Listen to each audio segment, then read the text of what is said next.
Hey folks, in this video I am talking about how to debias our thinking. So if you've watched the training session that I did on what is unconscious bias, this is kind of like the follow-on to that, how to debias our thinking.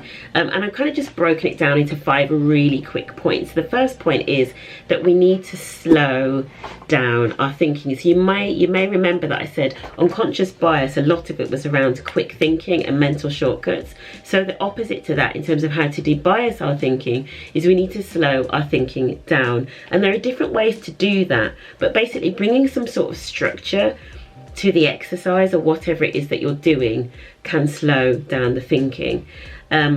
So some of the ways, some of the structures that you can use, I want to talk about first of all, as my second point, is Edward de Bono's 6 thinking hats. What you basically do very quickly is that you have a look at, for each decision, you have a look at certain aspects of the decision, and that can be facts. What facts do we have about this? It can be getting creative. So what other alternatives are there to this particular decision? It's then looking at risks. What are some of the risks? What could go wrong with this decision? And it's also kind of like looking at, you know, how you're actually managing the decision-making process. So I won't go through all of them, but there are basically 6 kind of types of thinking about a particular decision. It's a really good way of slowing down the thinking, and so it's a good way of debiasing our thinking as well.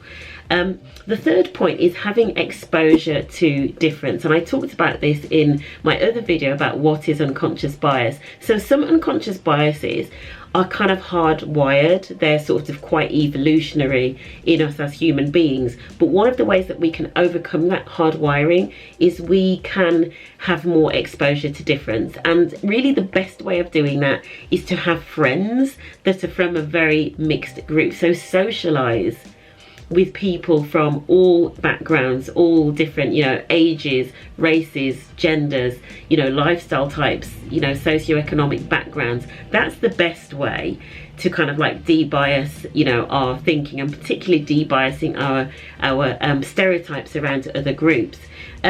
If you can't necessarily, you know, go out and make friends with every sort of type of person that there is on the planet, the alternative to that is things like going networking. So going networking and meeting different types of people is a really good way. You know, broadening your networks is a good way of being exposed to people who are different.